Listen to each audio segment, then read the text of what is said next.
89வது ஆண்டுல எங்களை போல ஒரு இளைஞராக இந்த சட்டப்பேரவைக்கு வந்தவர் அண்ணன் துரை சந்திரசேகரன் அவர்கள்.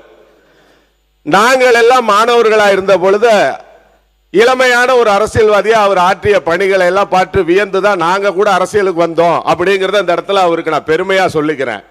ஆனால் இப்ப அண்ணன் நீங்க பேசியது இந்த மானிய கோரிக்கை பேசினதுல இருந்து ஏதோ அண்ணன் தான் விஜய் சரவணனை போல முதல் முறை எம்எல்ஏ வந்ததை போலவும் இதற்கு முன்னாடி திராவிட முன்னேற்ற கழகம் எந்த ஆட்சி பொறுப்புல இல்லாததை போலவும் எங்க மாவட்டத்திற்கு தேவையான பல கோரிக்கைகளை கேட்டாங்க. அதுல அண்ணனுக்கு ஒரு நன்றி சொல்லணும். பல்வேறு காவிரி வடிநில் கோட்டம், வெண்ணாறு கோட்டம் இதையெல்லாம் பற்றி பேசி வரும் பொழுது எல்லா இடத்திற்குமான பல்வேறு மதகுகள் சீரமைக்கிறது, ஆற்றுடைய தூர்வாடுறது பத்தி எல்லாம் பேசினாங்க.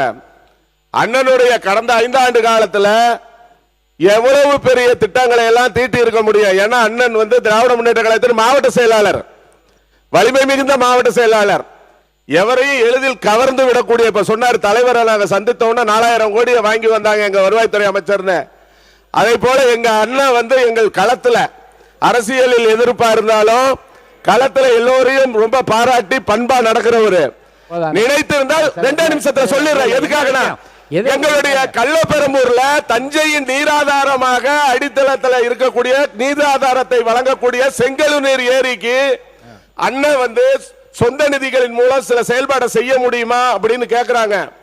கடந்த அரசுகள் ஒதுக்கிய நிதி முறையா பயன்படுத்தப்படாததனால அந்த ஏரி முழுமையா தூர்வாரப்படவில்லை. 650 ஏக்கர் பரப்பளவு கொண்ட அந்த ஏரி 2500 ஏக்கர் பரப்பளவு விவசாயத்திற்குரிய அந்த ஏரி முறையா பராமரிக்கப்படல. கடந்த 18 ஜூலை 18 மாண்புமிகு நம்முடைய நீர்வளத்துறை அமைச்சருடைய பிறந்த நாளுக்காக ரூபாய் 50,000 நான் சொந்த நிதி என்னுடைய சம்பள பணத்தை கொடுத்து தன்னார்வலர்களை ஊக்குவித்ததன் அடிப்படையில் இன்னைக்கு ஒரு 18 லட்சம் ரூபாயில ஒட்டுமொத்த 7 கிலோமீட்டருக்கு சுற்றுப்புறத்தில் உள்ள கரை அமைக்கப்பட்டு விட்டது. அதுக்கு அரசு ஏதாவது நிதி வழங்கினா, இது அண்ணன் சந்திரசேகரன் அவருடைய தொகுதி தான் கூட, தஞ்சையின் நிலத்தடி நீர் உயர்ந்தாதான் குடிநீர் பஞ்சம் இல்லாம இருக்குங்கிற ஒரு மக்கள் மீது கொண்ட அன்புல நான் அந்த திட்டத்தில் முன்ன போனேன். அது அண்ணன் நீங்க சொன்னாங்க, அதுக்காக நான் மகிழ்ச்சி அடைகிறேன், நன்றி சொல்றேன். அந்த கள்ளப்பெரும்பூர் ஏரிக்கு நிதி ஒதுக்கணும். இது இங்க அண்ணன் பேசுறதே எனக்கு ஆச்சரியமா இருக்கு. அவ்வளவு வாய்ப்பை இந்த அவையில தந்த தமிழக முதல்வர் அவர்களுக்கும் பேரவை தலைவர் அவர்களுக்கும் அண்ணன் சார்பில் நான் நன்றி சொல்லிக்கிறேன். நன்றி. ஈசிஆர் சரவணன் அவர்கள். பேரவைத் தலைவர் அவர்களே, அண்ணன் திருப்பதியார் சட்டமன்ற உறுப்பினர் அண்ணன் கூறினார், சென்னையில் இதுவரையும் தூர்வாரப்படவில்லை என்று கூறினார்.